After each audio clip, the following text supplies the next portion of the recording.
Number 15, how to read the general epistles. So the New Testament has 27 books in it, and we have looked at the first 5, which are historical, and then we looked at the middle 21, which are epistles, and we have church epistles and pastoral epistles, but we haven't looked at that last section yet. The last 8 epistles of that 21 is known as the general epistles. So that's what we're going to look at. Hebrews, James, 1 Peter, 2 Peter, 1 John, 2 John, 3 John, and Jude. What is a general epistle? So glad you asked. A general epistle is an epistle that is not written to a specific church or individual. So it's written in general to a general audience, and as a result, they're very easy to read, they're very applicable, and the word general, just in case you hadn't known this, in Latin is Catholicus, which is why they call these epistles, the last 8 of the New Testament, not including Revelation, that's why they call these the Catholic epistles. If you've ever seen that, some Bibles will use that language. It has nothing to do with the Roman Catholic Church. It's just the word Catholic means universal, and the Roman Catholics picked that name because they are claiming to be the one universal church. But the word is lowercased when it means just the general epistles or general something or other. Now, I do have to mention right at the top that 2nd and 3rd John technically don't fit this definition. They are written to a specific individual each. So, but what are you going to do? It's a rough category, and generally these general epistles fit this general category. So we're just going to roll with that. My plan for today, I can't go through all 8 of these epistles with you. Actually, I could, but it would take several hours. And thankfully, these epistles, they work very much the same like the church epistles that we've already read and the pastoral epistles. They're not wildly different. We're not talking about a whole new genre here. So this is a good opportunity for us to solidify what you've already learned about how to read and understand epistles. And so we're going to just look at Hebrews and 1 John. Those are the 2 that I want to look at. And really, my goal here is not to explain to you Hebrews. That could be a whole class. Literally, it's 13 chapters. We could go one chapter at a time. Hebrews is an ocean of depth and rhetorical mastery. There's no way I could do it justice in half a teaching, okay? But that's not my goal. My goal is just to use Hebrews as an illustration for you of the principles we've been talking about in reading all these epistles, okay? And then we'll do the same thing for 1 John. And I picked these 2 because they're a little more challenging in certain regards than the other ones. So, all right, Hebrews. It's not always included among the general epistles. It's not really an epistle. I'm getting too technical. You have to forgive me. It's really a sermon. And that's okay, though, because a lot of the other epistles, especially the church epistles, are also pretty much sermons too. Except the church epistles will have that epistolary stuff in the beginning and at the end, and Hebrews doesn't seem to even have that.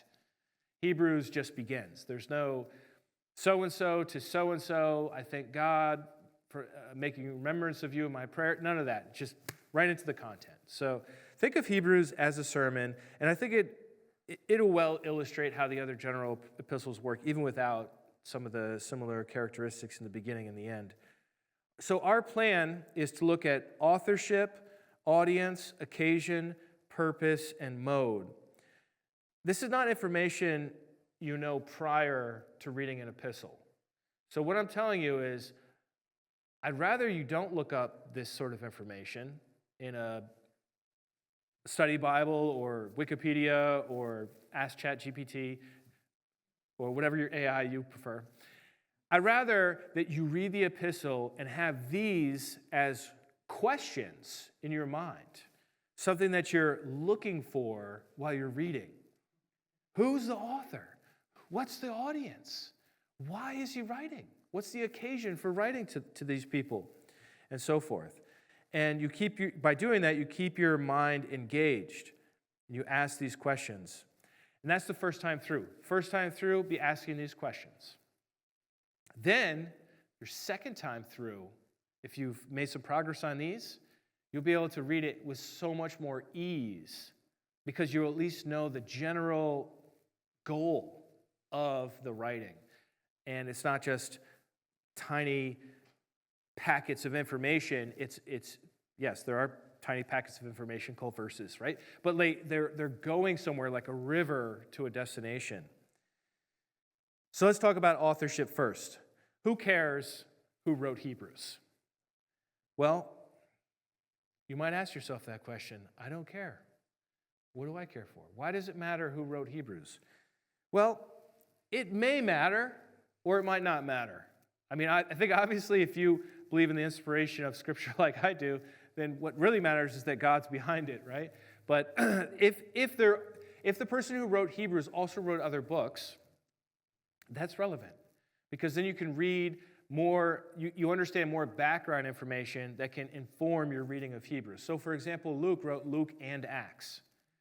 So it's helpful to have that in mind when you read the book of Acts, that this is actually a sequel by Luke, and if you've studied Luke, you know what are his style and his emphases and what he tends to focus on, and that can help you read Acts better. So that's one reason why authorship can matter. The big question for Hebrews, though, is not who wrote it. The big question is, did Paul write it? That's the question people ask about Hebrews. If Paul wrote it, then we know so much about Paul, and that can inform us how we read Hebrews. But if Paul didn't write it, then we need to look at this book independently. Now, the reasons for Pauline authorship, when I say Pauline, I mean relating to the Apostle Paul, not another lady friend named Pauline, okay? But it's a scholarly term that I just can't not use, so I'm going to just go ahead with it. So, what are the reasons for Pauline authorship? Well, first off is this text here. Hebrews 13:23 says, I want you to know that our brother Timothy has been set free. And if he comes in time, he will be with me when I see you. Greet all your leaders and all the saints. Those from Italy send you greetings. Now, Paul is associated with Timothy. He was Timothy's mentor. And Paul, we know, had been transported to Italy by the Roman government and was standing trial in Italy, in Rome. So this could be an indication that Paul is the author of Hebrews. However, it's entirely possible that there is another person in the country of Italy that also knows Timothy. That's entirely possible, right? Doesn't necessarily mean that it's Paul. Let's say, for example, Priscilla, Luke, Titus. These are all people that know Paul and Timothy and travel to Italy, right? So it's not a definite to see these two facts here about Timothy and Italy. Now, Hebrews has Pauline themes in it, themes that you find in the church epistles and the pastoral epistles. So there is an emphasis on faith. Hebrews talks about Jesus as a mediator between God and humanity. It focuses on Christ's crucifixion as a sacrifice to redeem humanity. This is in Hebrews. Christ's superiority as the one God authorized and elevated to be the Lord. It also talks about the new covenant. This is something that Paul talks about in Corinthians as well. But there are also non-Pauline themes in Hebrews. So in Hebrews, we hear a lot about Christ as the high priest. And specifically, not just any high priest, but a high priest after the order of Melchizedek. This is totally foreign to Paul's epistles. There's a focus on the sacrificial system, the tabernacle, Levites, priests, and Aaron. In other words, the book of Leviticus is huge for understanding Hebrews. In fact, when I went to Bible college, there was a class called Leviticus and Hebrews. And that's what all the class was just looking at those two books side by side. Hebrews also talks about the heavenly sanctuary after which the one on earth is a copy. That's foreign to Paul's other epistles. It has a stronger emphasis on falling away and the need to hold fast.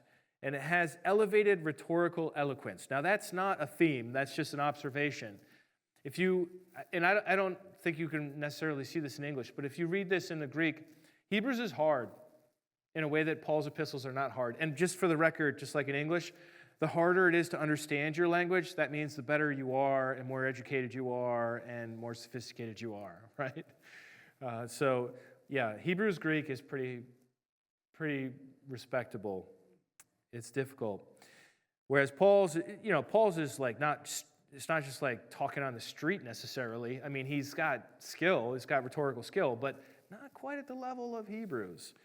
Now, that's not necessarily a deal breaker because you could use a different scribe and the scribe can have a say in the word choice, but it is something just to notice. An ancient Christian named Origen was born in 186 and died in 253, so a couple centuries after Christ. Origen wrote, he said, "The character of the language of the letter written to the Hebrews does not have the lack of refinement in speech characteristic of the Apostle Paul." What a backhanded compliment, you know. And just for the record, Origen is a total classicist. His Greek is impeccable. He was trained at the best schools. He trained under the leading philosopher of his time. Like he really knows the language. He was born into a Greek-speaking world, and he spoke Greek. So anyhow, he says, "The character of the language of the letter written to Hebrews does not have the lack of refinement in speech characteristic of the Apostle Paul, who confessed he was less refined in speech, that is, in his phrasing, but the letter is more Hellenizing," that means Greek, "in the arrangement of its language. All who know how to judge differences in phrasing would agree. The concepts are of the Apostle Paul, but the phrasing and the arrangement are those of someone who recollected the apostles' concepts, like someone who had taken notes on what his teacher said. If then any church has this letter as Paul's, let said church be approved in this. For it was not at random that the ancient men handed it down as Paul's, but who wrote the letter? God knows the truth. But the account that came to us is that some say that Clement, who was bishop of the Romans, wrote the letter, while others say that it was Luke who wrote the gospel and the Acts." So there's some ancient uncertainty about the authorship of the letter, and there's still good reason to think it probably wasn't Paul. So take a look at how Paul begins all of his other letters. Here are the 13 letters attributed to Paul. This is the first sentence of all those letters. Do you see a pattern? Every single one of them starts with the word Paul. He always says his name first, and then something about himself or those who are with him, and then he addresses whoever he's talking to the church at Colossae, to the church at Corinth, and so forth. So Paul. He calls himself an apostle a lot. Jesus Christ, or Christ Jesus, is always like right in that first breath with Paul. And how does the epistle of Hebrews start? Long ago, God spoke to our ancestors in many and various ways by the prophets, but in these last days, There is no Paul, an apostle of Jesus Christ to the belief. Where is it? So it's not there. It is certainly unusual if Paul wrote it. Also, the author is not an eyewitness. And we know that from Hebrews 2, verse 3. How shall we escape if we neglect such a great salvation? It was declared at first by the Lord, and it was attested to us by those who heard. So the person or people who wrote Hebrews, they received it from those who heard. So Jesus is the original. Then there were those who heard, the original disciples and apostles and lady followers that were with Jesus in his ministry. And then there's another one downstream, and that's whoever it is writing this epistle. Paul did not talk like this. Paul claimed to be an eyewitness himself and to have received his gospel directly from Jesus Christ. And that's what he says in Galatians. So I don't think Paul wrote the Epistle of Hebrews. Most scholars, I don't want to say all, but very high percentage of scholars do not believe that, whether they're conservative or liberal. They generally don't think Paul wrote Hebrews. But Hebrews is Pauline, okay? And what I mean by that is it was somebody associated with Paul that likely wrote it, okay? And so I like the idea of Barnabas. It could be anybody, nobody really knows. Daniel Wallace, who's a very famous scholar on the manuscripts of the New Testament, wrote a beautiful little intro on Hebrews, and in that he suggested that it's actually a plural authorship, because we do have these us's and we's in Hebrews that seems to be more than just the editorial we. And so he thinks maybe Barnabas wrote it and then Apollos helped him. Because we know that from Acts, Apollos was eloquent in speech, and we know that Barnabas was a Levite. And who better to inject and theorize and theologize and interpret the Christ event in light of the Levitical system than a Levite? So that's why I think Barnabas is a good theory. It's not really critical that you know the author of Hebrews, but if you know that it's not Paul, then you're not reading into it other ideas of Paul or other things that he said in other places. All right. Whew, that was a tough one. That was hard. There are no other harder authorship questions in the general epistles than Hebrews, okay? Guess who wrote 1 Peter? Peter! Yes, it's so much easier, right? Who wrote Jude? Tom. No, just kidding. It's Jude. That's not a trick question. So, but Hebrews is a little bit difficult. Let's talk about audience. Let's move on to number 2. Think of Hebrews as a sermon. To whom is the author speaking?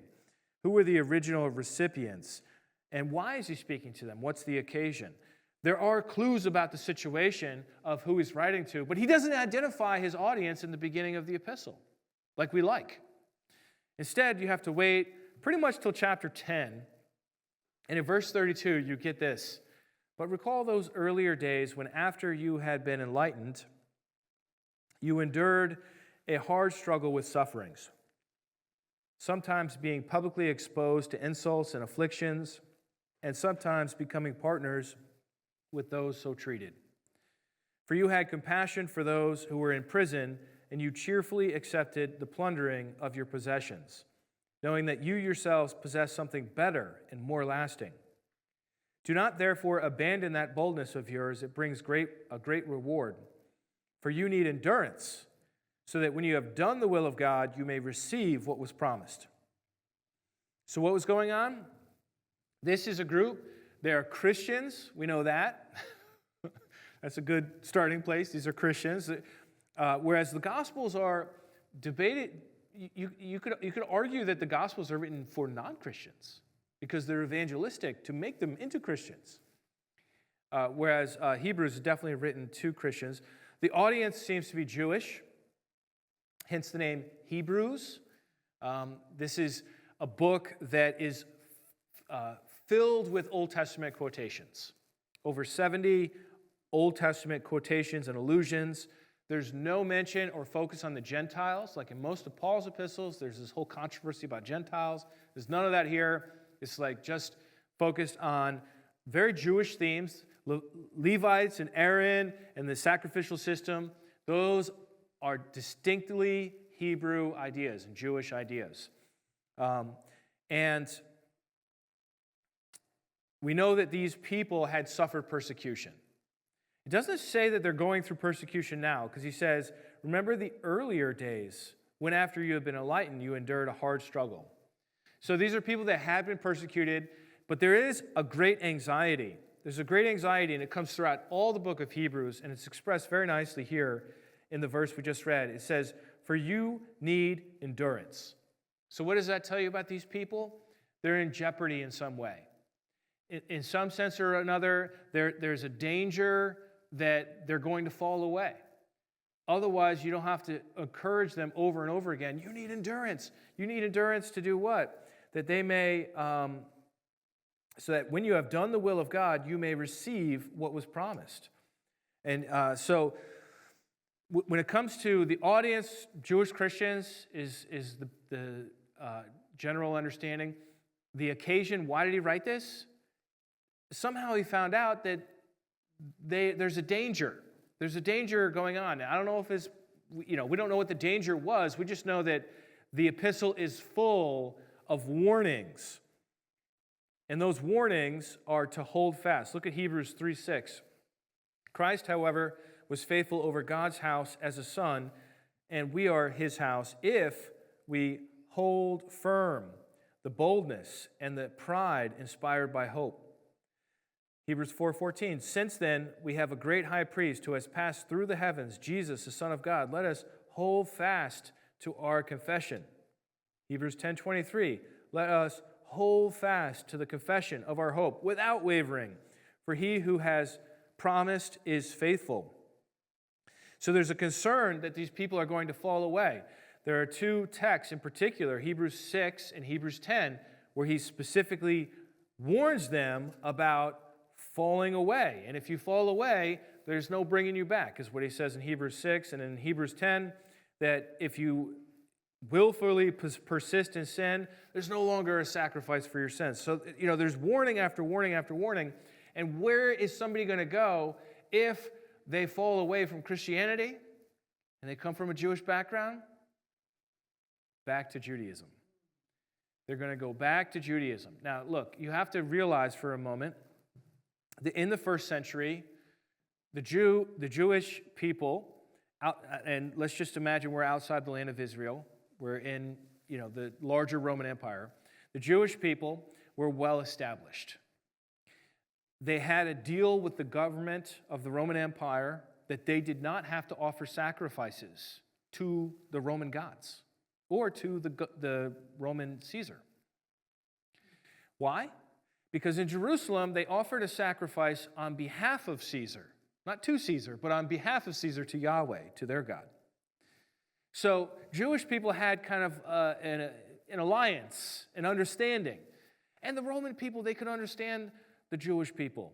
They all had temples with sacrifices of animals. This was something that made sense to the Roman mind, it made sense to the Greek mind, it made sense to all the ancient minds. And so now here's this new group, and they came from Judaism, but they don't believe in sacrifices, and they think the sacrifice of Christ has done away with all the other sacrifices, and these guys are overwhelmingly poor and, kind of upstarts. And in the ancient world, to be a new religious movement was to be a false religious movement. Older was better. And so in our world, that's like almost the opposite. Give me the new thing. What's the newest thing? And, we even call our information about current events, we call it news, right? Because we just want what's new. And nobody wants last year's phone. You want this year, no, give me next year's phone. Let me have that, right? We're like that with technology, aren't we? So in the ancient world, at this time, the Jewish people would be meeting at the synagogue that would have beautiful stones. And it would have beautiful murals. And it would look nice, and it was respectable. And the people that were attending there had influence in the city. And then the Christians are meeting in some dumpy storefronts with folding chairs. And people are overwhelmingly slaves or low status. Maybe there'll be a couple of higher ranking people there in the back or something, right? Just imagine that contrast. Now, they didn't, I don't think, have folding chairs in the storefronts like we do, but just as an analogy, think of that, and think of the lure that if you're sitting there in somebody's house and you're under threat because you don't have an established agreement with the governor and the society. How nice would it be to just go to the big mega church of this synagogue and be protected? And so there was a pull in that direction, even if there wasn't persecution, but persecution did flare up from time to time. And the danger here that I see throughout Hebrews, and you will see this if you look for yourself, the danger, the fear is that these people are going to forsake Christ. It doesn't say they're going to forsake God, doesn't say they're going to go worship the idols, but they're going to forsake Christ and probably return to Judaism. So, what's the purpose of the Epistle of the Hebrews? Well, this will be quick. Convince these persecuted Jewish Christians, or I should maybe say pressured Jewish Christians, to hold fast to their faith in the Messiah Jesus. Convince them to stay Christian. And then mode. Mode is answering the question, how is this epistle going about accomplishing its purpose? That is simply summed up in one word: better. Let me show you. The idea is that Christianity is better than Judaism. Chapter 1 of Hebrews. Jesus, as God's promised Messiah, is better than the angels who gave the law. Chapter 2. Jesus' salvation is better because he is human. Chapter 3. Jesus is better than Moses. Chapter 7. Jesus' priesthood is better than Aaron's. Chapter 8, Jesus' covenant is better than the old covenant because it has better promises. Chapter 9, Jesus' heavenly priestly service is better than the priest serving at the temple on earth. Chapter 10, Jesus' sacrifice is better than animal sacrifices. Chapter 11, the unshakable Mount Zion covenant is better than the covenant at Mount Sinai. Overall, the rhetorical effect is to ask, why in the world would Christ followers want to downgrade to Judaism after they've tasted something so much better? That's where Hebrews is heading. And if you understand that after your first reading through, you read through it again, you'll be like, oh, I get why he's doing this weird argument about the promises of the covenant are better. And he quotes, it's the longest quote in the entire New Testament of the Old Testament, in Hebrews chapter 8.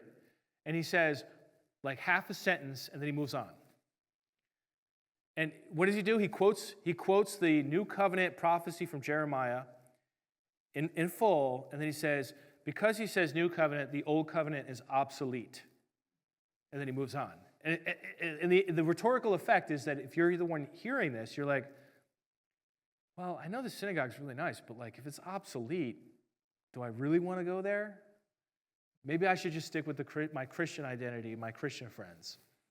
So that's kind of the effect of the whole thing. Okay, so by learning and figuring out and asking yourself the questions while you read, who's the author, who's the audience, what's the purpose, what's the occasion, what's the purpose, what's the mode, you can still feel like you're rafting in the middle of an unfamiliar river, but at least you know where it's going. There's still going to be parts where you're going to be like, I don't know what this is talking about. That's okay. You figure that out with time. This is a big book, the Bible, and it takes time to learn and grow in it.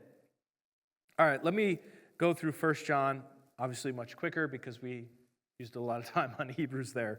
So who's the author of 1 John? Well, most people would say John. But if you ask me the question, well, why do you think it's John? I'd have to look at verse 1 on the authorship question. And verse 1 says, we declare to you what was from the beginning, what we have heard, what we have seen with our eyes, what we have looked at and touched with our hands concerning the word of life. I don't see the word John there. Fair point. Fair point. The reason why we know that John wrote 1 John is not because of what 1 John says, or 2 John or 3 John.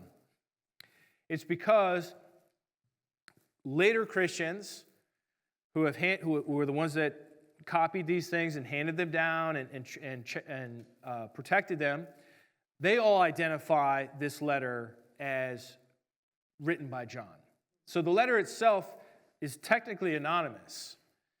But this is also probably something to do with their scrolls, because this is before the Codex. These would be individually rolled scrolls. And on the outside, you would write the name of the document, and then on the inside, you'd have the actual contents. And the contents would be protected because they'd be on the inside of the roll, but what was on the outside was not protected. It was just, exposed to the elements. And so the earliest copies we have don't have the little part that says the name of it. It just has the text, okay? So some people have questioned, well, is it really written by John? Look, it's possible it wasn't written by John, but the general consensus among the earliest Christians who talk about this, including Irenaeus, Tertullian, Clement of Alexandria, Origen, and the Muratorian canon, all associate the Apostle John with 1 John, okay? So, I think that's good enough for me. That 1 John was written by the same person that wrote the Gospel of John is without question. Like, you just can't even doubt it. because the vocabulary and the style are very similar, like identical. And not to say there's no like variation, but if you read the Gospel of John, then you read 1 John, you'll see there's just too much similarity to deny that. All right, so let's just go with that. Let's just go with John as the Apostle John, the son of Zebedee. And let's talk about the next question, which is audience. For 1 John, which is a fairly short book, I think it's just 5 chapters, audience is actually difficult. It's not very easy to figure out. There's little to no information about his audience. We know they were Christians, and we know John's worried about them. But what was going on in their lives, where they lived, we have no idea. And you know what? That's just the way it is sometimes. This is a harder one again. That's why I picked it, to show you this. So we don't have that much about the audience, but we know something about the occasion. Here's the occasion. Why did John write this letter? There's a group of rogue Christians. And he says about them, they went out from us, but they did not belong to us. And he says they are trying to deceive everyday Christians. And there are many false prophets who have gone out. And they are denying that Jesus is the Christ. And they may have been teaching that sin is okay. You get that impression from reading the epistle that he's saying that this other group is teaching this because he comes against that so much.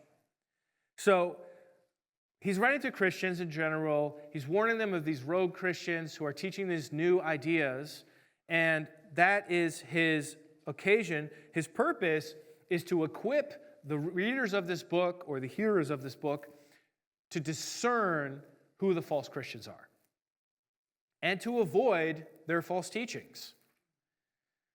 How does he do it? Well, that was the purpose. How does he do it? That's the mode. How does John go about accomplishing his purpose? He focuses on 2 things: Christology and behavior. When I say Christology, I mean your beliefs about Jesus. Okay, or your beliefs about Christ. Your logos about Christos. All right, this is what he says. Chapter 4, verse 2, whoever confesses that Jesus Christ has come in the flesh. In chapter 4, verse 14, he says, testify that the Father has sent his Son as the Savior of the world. In 4, verse 15, he says, confess that Jesus is the Son of God. In 5:1, believe that Jesus is the Christ. In 5:5, believe that Jesus is the Son of God. In 5:10, believe in the Son of God. In 5:11, life is in his Son. In 5:13, believe in the name of the Son of God. So what are they teaching? What is this other group teaching? Well, one of the things they're teaching is that Jesus did not come in the flesh. This is an idea, you probably are not familiar with it unless you've done church history, but this is an idea called docetism, from the Greek word dokeo, which means to seem or appear. And it's the idea that Jesus appeared human, but he wasn't human. And it was an idea that was starting to gain traction in the time of the writing of this epistle, and it would flourish in the 2nd century and give birth to a whole movement called the Gnostics, and they had all kind of complicated branches within their own general approach to Christianity. But this idea was already somehow around, and he's saying, look, you have to believe Jesus has come in the flesh, and you have to believe that he's the Savior of the world. The Gnostics would later teach that the goal is to escape the world because the world is evil. That's not a Christian teaching.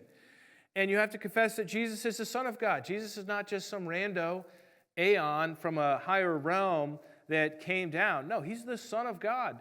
He's has a much elevated role and identity and authority than just an angel or what they would call aeons in the later development of this idea. And you have to believe that Jesus is the Christ. Christ means Messiah, means King, one to rule the world. And again, Son of God, Son, and Son of God. So this is obviously something that he's sort of just banging this drum. And so he's trying to get them to not fall into these strange new teachings about Jesus. The other thing So in other words, before I move on, so in other words, if you encounter a Christian in a church service, or maybe they're talking to you afterwards and they're like, I just wanted to let you know that there's a whole other way to look at this. And they start telling you about how Jesus just appeared to be human, but he really wasn't. Now, you're sensitized to it, you're warned about it, you're not going to fall for that. You're going to say, look, you're one of these rogue Christians that the apostle warned us about, that we're not going down this road with you. You see how the effect of it would be to do that? And then the other is behavior. A lot of focus on behavior in 1 John. This is 1 John 3:7. It says, little children, let no one deceive you. I wonder if there's a concern that people might get deceived. Everyone who does what is right is righteous, just as he, presumably Jesus, is righteous. Everyone who commits sin is of the devil, for the devil has been sinning from the beginning. The Son of God was revealed for this purpose, to destroy the works of the devil. Those who have been born of God do not sin, because God's seed abides in them. They cannot sin because they have been born of God. The children of God and the children of the devil are revealed in this way. All who do not do what is right are not from God, nor are those who do not love a brother or sister. This is a very simple message in very simple language, but just like in the Gospel of John, simple language, profound ideas. Okay? What he's saying to them is that righteousness matters. If you're with God, you're doing things God's way. And if you don't care about sin, then you're of the devil, and you're just embracing the teachings of the devil. It's black and white. It's overemphasized to make it clear. And when he says they cannot sin because they have been born of God, people today coming across this, not understanding the situation that's going on in the book of 1 John, they ask the question, is this the doctrine of perfectionism? And there are actual Christian movements, and at least one denomination or two I can think of off the top of my head, who have interpreted it this way and have said that if you have a lustful thought, you're not a real Christian. If you lie even once, you're not a real Christian. If you struggle with anger or some other sin, you're not a real Christian, because Christians do not sin and cannot sin. That's the doctrine of perfectionism, illustrated by the dart in the center of the bullseye. So this is why it's so important to read within the letter's context, to understand the author, the audience, the occasion, the purpose, the mode, these kinds of things. Even if you don't figure out all those things independently, just getting a sense of like what's going on then before asking the question, what does that mean to me now? I haven't been focusing on what does it mean to you now. That's important, and you should do that. You should always do that. But I feel like we're always doing that automatically, so I haven't been focusing on it. In the ZIBBC, they write about this. They say, it is unlikely that John has in mind absolute sinless perfection, since earlier he has denounced those who say they are without sin, chapter 1, verse 8 and verse 10. Rather, John has in mind the blatant sinning to which those who have left the community have fallen prey. In view of the letter as a whole, such sinning probably involves denial of Christ's human nature, flaunting of God's commands, and a failure to love, or some combination of these grave errors. This is reading 1 John well. This is a good example of a scholar who's reading it well and saying, and basically saying, John's not asking you to never sin or else you're not a real Christian. What he's saying is, if you're okay with sin, then you've probably been influenced by this rogue group of Christians, and you're in serious danger, and you're going in the path of the devil. So it's oversimplified and it's contextualized. And if you read it in that context, then it makes sense what he's doing. But if you just like lift that one verse out of nowhere, you say, oh, Christians can't sin. I must not be a Christian. I could sin. and that is problematic. He also offers many appeals to live righteously, live differently than the world, and love your brother or sister in Christ, which may indicate that this other group was teaching you don't have to live righteously. You can be the same as the world, and you don't need to love. So, we can't know that for sure, but these are emphases in the book of 1 John. Let's review. General epistles are for Christians in general rather than a specific church or person. In order to understand the general epistles, it's helpful to figure out authorship, audience, occasion, purpose, and mode. I should add, it's also helpful to figure out date. Date is a whole other can of worms that scholars fuss about, and in my experience, it doesn't matter that much, okay? So I feel like I already pushed it a little bit with authorship, adding that to the list, so I didn't want to press it too hard with date. But that's another thing that you can look for while you go, and for that you would have to know other stuff outside the Bible, obviously, to date things. Authorship is explicit for James, 1 Peter, 2 Peter, and Jude, but takes some work to figure out for Hebrews and 1 to 3 John. If you look at any of these other epistles, the first words are usually James to so-and-so, or Peter to so, or Jude to so-and-so. That's why I picked the ones I did. Hebrews was probably not written by Paul, but by someone who spent time with him, like Priscilla, Luke, Barnabas, or Apollos. Or it could be Frank. Who knows? I don't know if they had Franks in their time, but it could just be somebody we don't know the name of that person, right? Audience and occasion are often intertwined and determinable by gleaning bits of historical information from the epistles themselves. As you read, ask yourself, who was the original audience, and what was going on with them? To discern the purpose, ask, what is the author's main goal in this epistle? Mode is answering the question, how does the author go about achieving his purpose? Once you've figured out the author, audience, occasion, purpose, and mode, understanding the rest of the epistle's particulars is much easier. Well, I hope you found this three-part series on the epistles helpful.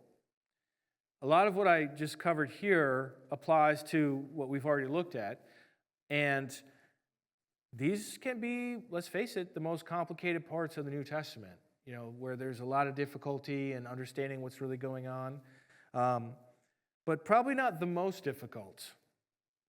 We save that for next time. That would have to be the book of Revelation, and we'll look at that as we continue through our class on how to read the Bible.